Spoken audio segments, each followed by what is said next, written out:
Hi everyone. So I've been at a 3-day conference this week, which has been really tiring.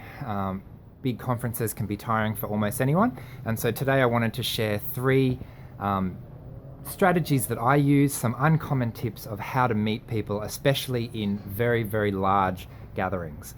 So like I said, conferences can be very demanding on energy levels for anyone, especially those of us who are introverted, especially those of us who are on the spectrum and can be overwhelmed by too much sensory input.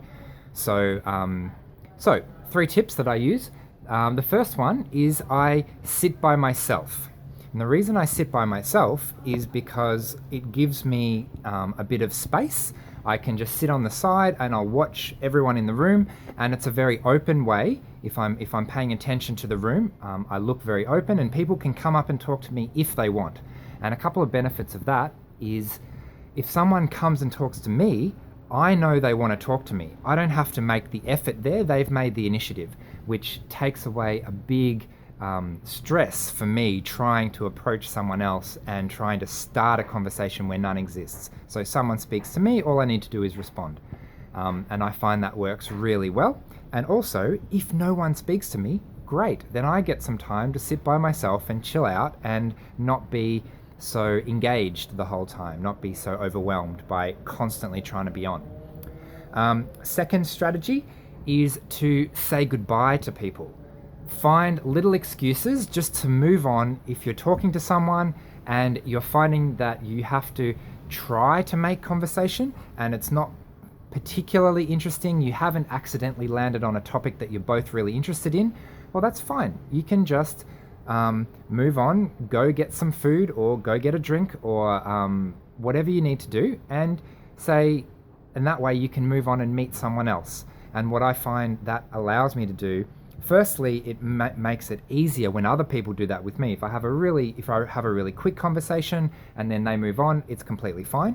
It also means that I don't get stuck investing my time and energy trying again to start up a conversation, trying to find a common interest when maybe that's a bit difficult to do with this person right now. So there are lots of people and you never really know who you're going to meet or what you're going to connect on. So spin the wheel again, try someone else, and you never know. And my third uncommon, unintuitive way to meet people is to not introduce yourself to people, not attempt to meet lots of people. Basically, you're turning up, which is enough. So you don't need to try. I guess, let me try that one again. The third tip is turn up and then don't try, if that makes sense. So the energy that I'm putting in is just to make sure that I'm in the room. And then that's my contribution. Everything on top of that is a bonus, which means that it doesn't really matter if I meet someone or not. It doesn't really matter if I meet one person or 2 people or 100 people, because I've done my part of the bargain, which is I've put myself in the room and I've opened myself to that opportunity, and then whatever happens, happens. Whereas if I go in with the mindset of, okay, I have to be on, I have to try and talk to people even though that's difficult, I have to try and do this, then that can be really, really stressful, and it can lead me to not want to try and to stay home instead. So the third one is really about going anyway and giving myself permission to not do anything when I get there. It's a little bit like I went to the gym this morning at 6, which is a very difficult time for me to go to the gym. And when I get there, I give myself permission to do the bare minimum.